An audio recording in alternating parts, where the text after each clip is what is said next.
السلام عليكم ورحمة الله وبركاته، أهلا بكم كل متابعيني، يا رب تكونوا كلكم بألف خير.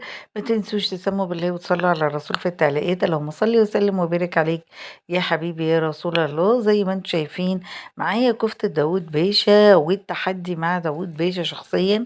عملت معاها مكرونة سباكيتي بيضة، وتقدري تقدميها مع رز. يلا كده نسمي بالله ونقول المكونات. معايا بصلة وسط، ومعايا حزمة من البقدونس، معايا بصل وملح وفلفل وبهارات لحمة. هنحط نص الكمية بس على النص كيلو لحمة مفرومة، ومعايا كمان عصير طماطم هركنه دلوقتي على جنب. وبسلق زي ما انتم شايفين الحلة اهي، حاطة فيها مية مغلية وملح وزيت علشان اسلق المكرونة. ومعايا اربع معالق كبار من الفيجيتار او البقسماط المتوافر عندك. قلبي كل المكونات دي في بعضها، ونزلي البصل من غير ميه علشان خاطر الكفتة بتاعتك تكون متجانسة. قلبي كويس قوي، واهم حاجة انك تفضلي تقلبي في الكفتة لحد ما تطلع النسيج منها، يعني تحسي ان هي تماسكت جامد جدا في بعضها علشان خاطر ما تفكش منك لانك هتقليها. بقلب كده كله في بعضه، وبكور الكفتة كور كده صغيرة زي ما انتم شايفين. هكمل باقي الكمية كلها، وبعدين هجيب الطاسة احط فيها شوية من زيت الذرة او زيت عباد الشمس المتوافر عندك، وتبتدي انك تحطي حبة كده معقولين.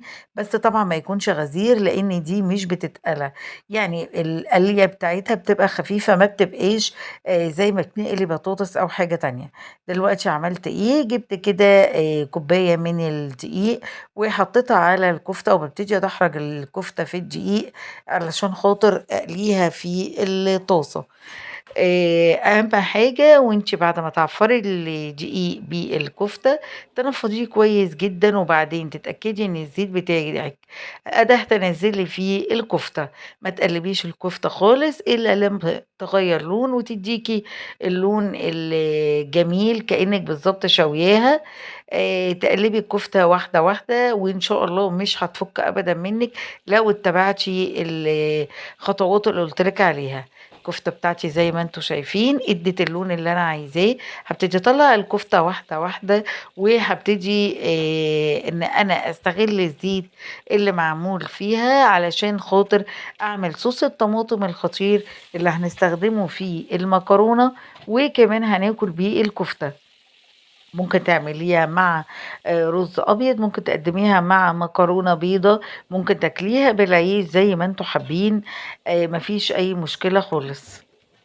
زي ما شفتي فرمت كده بصلاية صغيرة مع فصين توم، ونزلت عليها عصير الطماطم مع الزيت اللي طالع من الكفتة. وابتديت ان اصفي عصير الطماطم كويس جدا، وهحط في صلصة الكفتة باقي البهارات اللي باقية مني من الكفتة علشان خاطر اعمل احلى صوص صلصة للكفتة بتاعتي. اديله بس تقليبة عشان اتاكد ان كل البهارات بتاعه الكفته نزلت في السلطه، واسيبها بقى خالص تتسبك، ما اجيش جنبها نهائي الا بعد ما الكفته تنطر الايدام بتاعها. انا دلوقتي بعمل الصلصه بتاعه، بعمل المكرونه البيضه لان انا مش هعمل لها صلصه، هستخدم صلصه الكفته. وبالمغرفه بتاعتي حطيت معلقة كبيرة من الزبدة، وحطيت ملح وفلفل، وما حطيتش اكتر من كده.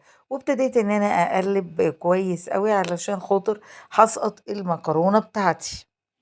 انا فضلت ان انا استخدم مكرونه اسباجيتي، وزي ما انتوا حابين تستخدموا اللي انتوا عايزينه.